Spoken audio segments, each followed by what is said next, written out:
नमस्कार मेरे प्यारे मित्राणी, कैसे हैं आप लोग। स्वागत है हमारा हिंदुस्तानी पाठशाला में। जैसा कि आप लोग देख रहे हैं बाबू, कल के वीडियो मैंने या कल की क्लास में मैंने बताया था आपको जो कहानी पूरा चैप्टर 2 हिंदी का गोधुली बुक है उसमें भाग 2 का जो है चैप्टर 2 में विष के दांत जिनके लेखक है नलिन विलोचन शर्मा, उनके बाद पूरी कहानी जितनी मैंने बता दी थी बाबू, उनकी कहानी पढ़ा दिया था मैंने, क्वेश्चन आंसर तक करवा दिया था।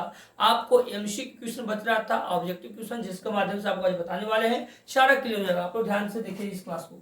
चलिए सबसे पहले ध्यान देना विद्यार्थी जी, यहाँ पे ध्यान देना क्या है, एक बार ध्यान से देखिएगा। एक मिनट,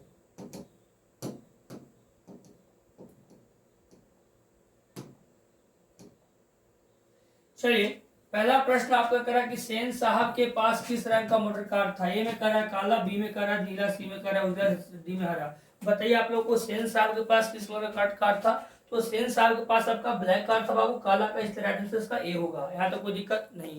चलिए नेक्स्ट आपको ध्यान देना है, ठीक है। नेक्स्ट में क्या कर रहा है, अगला प्रश्न जो ध्यान दीजिए, प्रश्न कर रहा है प्रश्न नंबर 2 में ध्यान देना है। प्रश्न नंबर 2 में कह रहा है कि विष के दांत जो शीर्षक पाठ है वो किस कहानी संग्रह से लिया गया था। मित्र मिलन से, विष के दांत तथा अन्य कहानियां से, कुहासा से, मौत के नगर से। इसलिए बताइए विष के दांत शीर्षक पाठ जो है कहानी किससे लिया गया था। तो आप विष के दांत तथा अन्य कहानियां से, ये तो आपका आंसर होना चाहिए, बी आपका होगा। यहाँ पर ध्यान रखना, इसलिए बी में टिक आउट कीजिए, आपको यहाँ तक कोई दिक्कत नहीं। कहानी को आप लोग पढ़ाएंगे समझ में जरूर आ रहा होगा। एक बार नहीं आ रहा है तो फिर कमेंट के माध्यम से आप लोग यस या नो लिखेंगे। ऐसे मुझे पता है आप लोग जैसे एक प्रश्न आप आता है उसको आप कमेंट में आंसर जरूर लिखें, उत्तर जरूर लिखें। चलिए यहाँ तक ध्यान देखिए, तीसरा 2 हो गया। थर्ड में देखिए क्या कर रहा है, थर्ड में कह रहा है बच्चे कि वाकिफ शब्द का अर्थ क्या होता है। सभ्यता होता है, घटना होता है, परिचित होता है, क्रूर होता है। बताइए वाकिफ, हमको लगता है सभ्यता नहीं होता है, घटना, इस चीज से हम वाकिफ है, परिचित है ना। इसलिए आपका जो होगा आपका सी होगा बाबू, यहाँ पे ध्यान रखना है, सी आपका राइट आंसर होगा, परिचित होगा। यहाँ तक कोई दिक्कत नहीं पाए विद्यार्थी नहीं। नेक्स्ट ध्यान देना, अगला कार्य क्वेश्चन नंबर 4 में देखिए क्या कर रहा है। कार्य 4 में कि ऐसे ही लड़के आगे चलकर जो है गुंडे चोरमवाली बनते हैं, डाकू बनते हैं। यह पंक्ति कहानी में किस पात्र ने कहा है। सेन साहब की धर्मपत्नी ने कहा, नहीं बच्चे नहीं कहा उसने। चलिए गिरधर ने कहा, नहीं कहा, सेफर ने कहा, ड्राइवर जो था। सेन साहब बोले थे कि ऐसे लड़के जो है आगे चलकर गुंडे चोरमवाली डाकू बनते हैं, है ना। तो ये आपका जो हो गया राइट आंसर 4 का सी हो गया, सी पे टिक आउट कीजिएगा। चलिए ध्यान देना, नेक्स्ट अगला कर रहा है जो बच्चे कर रहा है 5वां नंबर क्वेश्चन में क्या कर रहा है, थोड़ा सा ध्यान से देखना है। बोल रहा है 5वां नंबर में कि विष के दांत शीर्षक कहानी है, उनके कहानीकार कौन है, उनके लेखक कौन है। मोहन राकेश है, कमलेश्वर है, प्रेमचंद है या नलिन विलोचन शर्मा है। अभी आपको बताया था कि जो इनके लेखक है विष के दांत के वो कौन है, नलिन विलोचन शर्मा, इसलिए आपका टिक आउट होगा, राइट आंसर आपका डी होगा। चलिए यहाँ तक कोई दिक्कत मेरे प्यारे विद्यार्थी जी, दिक्कत है। आगे चलिए देखिए ध्यान दीजिए अगला क्या कर रहा है। अगला कर रहा है कि 6 नंबर में ध्यान देना है, कह रहा है कि सेन साहब का जो है 5 लड़कियां कैसी थी रम, उदंड थी, पूर्वबदमाश थी, नहीं बच्चे, ना समझ थी, नहीं मूर्ख थी, नहीं बच्चा, कैसा थी, सुशील थी, वो एकदम सुंदर स्वभाव सुशील व्यक्ति थी, शांत स्वभाव थी, क्योंकि उन्होंने जो है सेन दंपत्ति ने उसे अपनी 5 बेटियों को कठपुतलियां बनाकर घर में रखता था, है ना। वही अगर खोखा काशू की बात करते हैं तो वो तो बस पूछो अपने आप इंजीनियरिंग ही था। चलिए आगे चलते हैं, प्रश्न नंबर आपका जो है 6 क्लियर हो गया। 7 में चलते क्या करें, ध्यान देना है। 7 में कह रहा है कि सेन साहब अपने पुत्र खोखा को जो है क्या बनाना चाहते थे। तो बिजनेसमैन या इंजीनियर, वकील, प्रोफेसर, डॉक्टर, ना डॉक्टर बनाते थे ना प्रोफेसर ना ही वकील, वो इंजीनियर बिजनेसमैन बनाना चाहते थे। इसलिए जो है सेन साहब का ऐसा सपना था कि मेरा बेटा इंजीनियर बने, इसलिए राइट आंसर क्या होगा, ए होगा। ए में आप लोग टिक आउट कीजिएगा। चलिए अगला प्रश्न ध्यान दीजिए क्या कर रहा है, क्वेश्चन नंबर 7 हो गया। 8 में चलते हैं। 8 में कह रहा है कि मदन किसका पुत्र था। मदन जो था सेन साहब का पुत्र था, गिरधर लड़का सफर का सेन साहब सिंह साहब का। चलिए तो सेन साहब का, मदन तो था सेन साहब का ही पुत्र था, वो था तो किसका, गिरधर लड़का, इसलिए जो सोफर ने सेन साहब ने आपका गिरधर होगा, इसका राइट आंसर बी होगा। जी हाँ, मदन जो था गिरधर लाल का पुत्र था और खोखा जो था सेन दंपत्ति का पुत्र था। चलिए यहाँ तक कोई दिक्कत नहीं। अगला प्रश्न देखिए, क्वेश्चन नंबर आपका 9 में क्या कर रहा है, कह रहे बच्चे कि विष के दांत पाठ की विधा क्या है, निबंध है, व्यक्तिगत है, कविता या चित्र है। बताइए, आपको लगता है कहानी था, आप लोग को बताया, इसलिए इसका राइट आंसर होगा डी। डी में आप टिक आउट कीजिए, यहाँ तो कोई दिक्कत बच्चे, डी आपका राइट आंसर होगा। चलिए ध्यान देना, अगला करा प्रश्न आप लोग को कि सेन साहब की कार की कीमत कितनी थी। सेन साहब की कार की कीमत कितना था, हमें तो लगता है कि 7,500 ही था, इसलिए इसको राइट आंसर मानते हैं। 7,500 ही था सेन साहब की कार की कीमत, इसलिए याद रखना सेन साहब का जो कार की कीमत था वो कितना था, 7,500। यहाँ तक क्लियर हुआ आप लोग को। चलिए अगला कह रहा है बच्चे ध्यान देना है, अगला कह रहा है कि क्वेश्चन नंबर 11 में क्या करना, नलिनी विलोचन शर्मा का जन्म कब हुआ था? 14 1915, 18 फरवरी 1916, 22 1917, 24 फरवरी 1918। बताइए 11वां नंबर का राइट आंसर क्या होगा? 11वां का जो राइट आंसर होगा क्या होगा बाबू? 18 फरवरी 1916 में हुआ था उनका जन्म। याद रखना राइट आंसर क्या हो जाएगा? बी होगा। आप लोग बी पे टिक आउट कीजिए। क्या आप लोगों को कोई दिक्कत है, समस्या है तो कमेंट के माध्यम से जरूर आप लोग बताएं। मैं थोड़ा सा फास्ट लेकर चल रहा हूँ क्योंकि आप लोगों को कहानी पढ़ा हुआ है, समझ में आ गया होगा। चलिए आगे ध्यान देते हैं। क्वेश्चन नंबर आपका 11 से 12वां नंबर क्या कह रहा है, ध्यान देना है। 12 नंबर क्वेश्चन क्या कह रहा है कि नलिनी विलोचन शर्मा का जन्म कहाँ हुआ था? गांधी घाट पटना, कृष्ण घाट पटना, बदरघाट पटना, रानीगढ़ पटना। मतलब बदरघाट पटना में हुआ था बाबू, ठीक है। इसलिए इसका राइट आंसर सी होगा। सी में टिक आउट कीजिए। नलिनी विलोचन शर्मा का जो जन्म हुआ था वो बदरघाट पटना में हुआ था, इसलिए जो सी पे टिक आउट कीजिएगा। यहाँ तक कोई दिक्कत आप लोग बाबू नहीं। अगला चलते हैं, प्रश्न नंबर क्या कर रहा है, देखिए अगला प्रश्न कर रहा है क्या, समझिएगा। कह रहा है क्वेश्चन नंबर 13 में क्या कर रहा है कि नलिनी विलोचन शर्मा की माता का क्या नाम था? नलिनी विलोचन शर्मा के माता का क्या नाम था? गांधी घाट, अच्छा एक मिनट,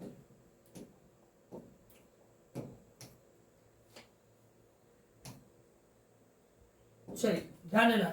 नलिनी विलोचन शर्मा के माता का क्या नाम था? पद्मावती शर्मा, कलावती शर्मा, रत्नावती शर्मा, इंद्रावती शर्मा। नहीं, न पद्मावती था, न कलावती था, न इंद्रावती था, क्या था? रत्नावती शर्मा था, इसलिए सी इसका आंसर होगा। जी हाँ मेरे प्यारे विद्यार्थी जी, सी होगा। चलिए क्वेश्चन नंबर 14 को ध्यान देके चलना है। कह रहा है कि आपको मोटर कार को किससे खतरा था? राम से? नहीं बाबू, राम का कोई जिक्र नहीं था। मदन से? मदन का था, मदन एकदम शांत स्वभाव का था। इंजीनियर से? नहीं बाबू। किससे था? खोखा से। तो बहुत उदाहरण लड़का था, ठीक है। बहुत ही अपने सेन साहब का लाडला बेटा था, है ना, बहुत उदाहरण था, इसलिए उनको जो है मोटर कार को किससे खतरा था?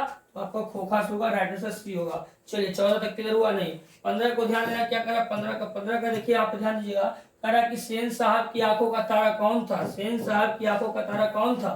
कार था, खोखा था, खोखी थी, उपयुक्त सभी था। नहीं बच्चा, खोखा था उसका आंखों का तारा, इसलिए राइट आंसर क्या होगा? बी होगा। यहाँ तो कोई दिक्कत नहीं। दिक्कत हो तो बताइए आप लोग को, दिक्कत हुआ आप लोग को? नहीं। चलिए 16 को कुछ नहीं याद रखना है। 16 नंबर क्या कर रहा है? 16 नंबर ध्यान दीजिएगा। कह रहा है खोखा के दांत किसने तोड़े थे? बच्चा खोखा के दांत किसने तोड़े थे? मदन ने, मदन के दोस्त ने, सेन साहब ने, गिरधरलाल ने। ना गिरधरलाल तोड़ा था, ना सेन साहब, ना मदन के दोस्त तो तोड़ा था। तो मदन ने जो है खोखा को मारकर 2 दांत क्या किए थे? तोड़ दिए थे। यहाँ तक कोई दिक्कत मेरे प्यारे विद्यार्थी जी? नहीं। चलिए 16 तक कोई दिक्कत नहीं है। 17 को चलिए, 17 क्या कर रहा है, ध्यान से पढ़िएगा। महल और झोपड़ी वालों की लड़ाई में अक्सर महल वाले ही जीतते हैं, पर उसी हालात में जब दूसरे झोपड़ी वाले उनकी बात अपने खिलाफ करते तो किस पाठ की पंक्ति है? बहादुर, शिक्षा, संस्कृति, मछली और बिस्किदार। बिस्किदार तो क्लियर होगा, इसमें आपको कहानी बताया था ना, इसलिए राइट आंसर का डी होगा बच्चों। अब देखिए यहाँ पर ध्यान दीजिए। क्वेश्चन नंबर आपका जो कर रहा है 18 में क्या कर रहा है, ध्यान देना है। कह रहा है कि सीमा, रजनी, आलो, शेफाली, आरती, ये 5 बेटियां थी सेन दंपति की, है ना। वो किसकी बहनें थी? मदन की थी? नहीं बच्चा। लेखक की? नहीं। सेन साहब की? नहीं। सेन साहब की तो अपना वो थी था, पुत्री थी, खोखा की बहन थी ना। वो खोखा की 5 बेटियां बहन थी, सॉरी, वो सीमा, रजनी, आलो, शेफाली, आरती। सीमा, रजनी, आलो, शेफाली और आरती। चलिए यहाँ तक कोई दिक्कत नहीं। आगे चलिए, अगला प्रश्न कर रहा है क्वेश्चन नंबर आपका 18 से 19 में। 19 पे ध्यान दीजिए क्या कर रहा है। कर रहा है बच्चे कि मैं तो खोखा को इंजीनियर बनाना जा रहा हूँ। यह कथन किसका था? सेन साहब का, मिस्टर संस्कृत का, गिरधरलाल का, कुर्जी का? सेन साहब का था कि मैं अपने बेटे को क्या बनाना चाहता हूँ? तो इंजीनियर बनाना चाहता हूँ। तो कोई दिक्कत नहीं। चलिए अगला प्रश्न देखिए, 20 नंबर क्या कर रहा है। मदन के लिए खाना मामूली बात था। क्या? धुतकार, प्यार, मार और फटकार। मार तो मामूली खाना बात है बेचारा को ना, तो हमेशा तो पिटाते ही रहता था। कौन? मदन, क्योंकि पुत्र था, वो गिरधरलाल का पुत्र था ना बच्चों। चलिए यहाँ तक कोई दिक्कत नहीं। अगला प्रश्न देखिए क्या कर रहा है। क्वेश्चन नंबर आपका 21 में ध्यान दीजिए क्या कर रहा है। कह रहा है कि नलिनी विलोचन शर्मा की पटना विश्वविद्यालय के हिंदी विभाग के अध्यक्ष कब बने थे? सन 1958 में, सन 1957 में, 1963 में, 1959 में, 69 में, 21 का बताइए क्या राइट आंसर होगा? 21 का जल्दी से बताइए आप लोग, राइट आंसर क्या होगा?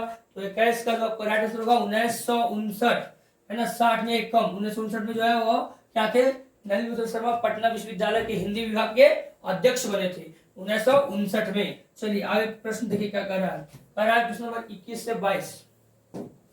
आलोचकों के अनुसार प्रयोगवाद का वास्तविक प्रारंभ किसने किया? कविताओं से हुआ था, नलिनी विलोचन शर्मा की कविता से, रामधारी सिंह की कविता से, बद्रीनाथ, नहीं ये तो हुआ था आपका नलिनी विलोचन शर्मा की कविता से। चलिए राइट आंसर इसका ए होगा। कितना? 22 नंबर का राइट आंसर क्या होगा? तो 22 का ए होगा। चलिए कोई दिक्कत नहीं विद्यार्थी जी। अगला प्रश्न देखिएगा 22 से 23 नंबर क्या कह रहा है, कह रहा नलिन बिलोचन शर्मा के कहानियों में किससे तत्व समग्र उभर कर आए थे, राजनीतिकता से, मनोवैज्ञानिकता से, सामाजिकता से, इनमें से कोई नहीं। हमें तो लगता है कि सामाजिकता से आया होगा बाबू, आप लोग को क्या लगता है बताइए। नहीं, हमें तो लगता है कि वो मनोवैज्ञानिकता से आया था, इसलिए राइट आंसर क्या होगा, बी होगा। चलिए 23 नंबर का बी राइट आंसर होगा। 24 ध्यान दीजिए, विष के दांत कहानी किस वर्ग के अंतर्गत उजागर करती है, निम्न वर्ग को, उच्च वर्ग को, मध्यम वर्ग को, व्यापारी को। हमको लगता है कि मध्यम वर्ग को। 24 का राइट आंसर आपका होगा सी।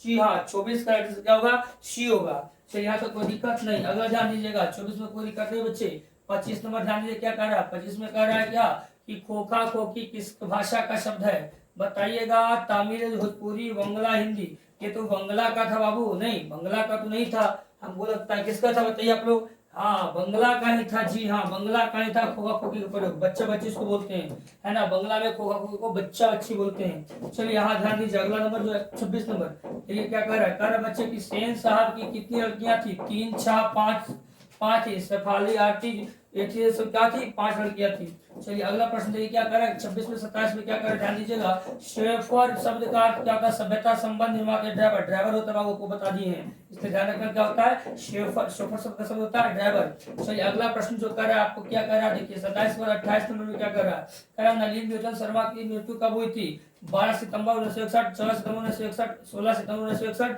18 सितंबर 1961। बताइए 28 नंबर का क्वेश्चन क्या होगा आप लोग को, तो 28 का जो आप लोग को होगा बाबू वो ए होगा आपका। 12 सितंबर 1961 में इनका क्या हो गया था, मृत्यु हो गया था। चलिए यहाँ तक कोई दिक्कत नहीं। क्वेश्चन नंबर आप चलिए 28 के बाद 29 में 29 क्या कर रहा है, कह रहा है बच्चे की मदन अक्सर किसके हाथों पीटता था, तो मदन जो अक्सर माता के हाथों, सेन साहब के हाथों, खोखा के हाथों या पिता के हाथों, ना माता के हाथों ना सेन साहब ना खोखा, किसके हाथों, तो पिता के हाथ पीटा था। पिता कौन था, गिरधरलाल। चलिए क्वेश्चन नंबर आपका 29 बार 30 में क्या करा, ध्यान से देखिएगा। गिरधरलाल कौन है, गिरधरलाल क्या था, काशू का पिता, नहीं मधु का पिता। यस, मधु का पिता था बाबू, इसलिए इसका आंसर बी होगा। यहाँ तक कोई दिक्कत मेरे प्यारे विद्यार्थी जी बताइए आप लोग।